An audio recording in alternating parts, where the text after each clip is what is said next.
মায়ের বুক ফাটানাদ বনের অশ্রু জল।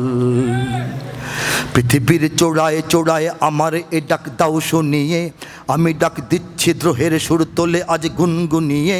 পৃথিবীর চোড়ায় চোড়ায় আমার এ ডাক দাও শুনিয়ে, আমি ডাক দিচ্ছি দ্রোহের সুর তোলে আজ গুনগুনিয়ে। এই আওয়াজ ইসরাফিলের সিংহা হয়ে বাজবে শেষে, এই আওয়াজ ইসরাফিলের সিংহা হয়ে বাজবে শেষে। জালিমের ভাঙবে প্রাসাদ এই আওয়াজের তীব্র রেশে। ওঠো গর্জে দুনিয়ার সব মুজাহিদ, মুক্তি পাগল প্রাণ করো স্বাধীন আরাকান সিরিয়া ইরাক লৌকেরে আফগান। জেনে নাও ওই হিমালয় শৃঙ্গ হতেও উচ্চ তোমার শির, বহুকাল ভয় পেয়ে নয় নির্ভয়ে একদিন বাঁচো হে বীর। তোলো তাকবীর তোলো তাকবীর তোলো তাকবীর তোলো তাকবীর তোলো তাকবীর তোলো তাকবীর তোলো তাকবীর তোলো তাকবীর তোলো তাকবীর তোলো তাকবীর তোলো তাকবীর তোলো তাকবীর। পৃথিবীর পৃথিবীর চোড়ায় চোড়ায় আমার ডাক দাও শুনিয়ে, আমি ডাক দিচ্ছি দ্রোহের, আমি বিদ্রোহের ডাক দিচ্ছি,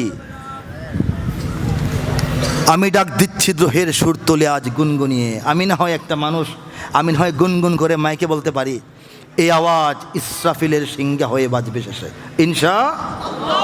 গোটা বিশ্বের মুসলমানদেরকে ঐক্যবদ্ধ হওয়া এবং বাতিলের বিরুদ্ধে রুখে দাঁড়ানোর যে আওয়াজ, এটা ইসরাফিলের সিংহার মতো একবার হঠাৎ দেখবেন এক সময় দুনিয়াতে বাজতে শুরু করেছে।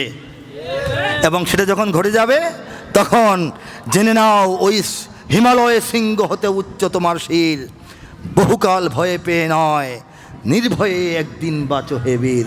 তোলো তাকবীর তোলো তাকবীর।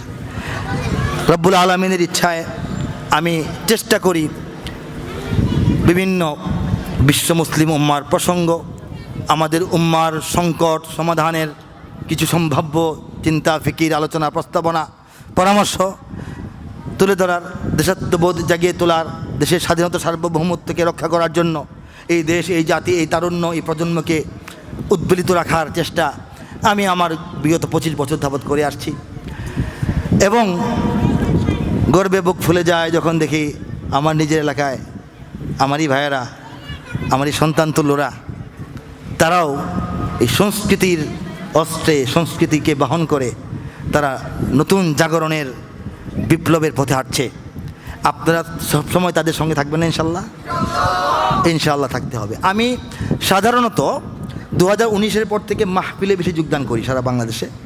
সিরাতুন নবী মাহফিল হোক, পাগড়ি প্রদান মাহফিল হোক, এটা খতমে বুখারী মাহফিল হোক, তাফসির মাহফিল হোক, এবং 1-1.5 ঘন্টা বয়ান করি।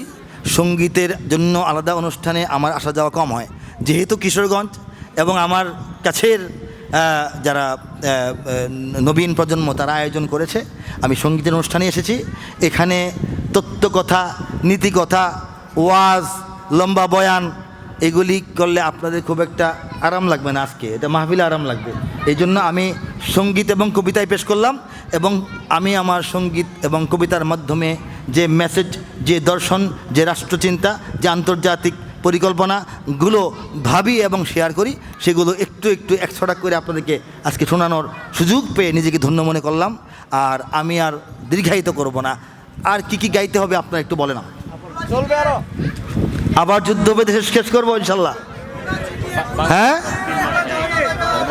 আবার যুদ্ধ হবে শেষ করি ইনশাল্লাহ। হ্যাঁ, মোটামুটি রাত 11:30 বেজে গেছে। আমি দীর্ঘ সময় নেব না। আমি যে কিশোরগঞ্জের সন্তান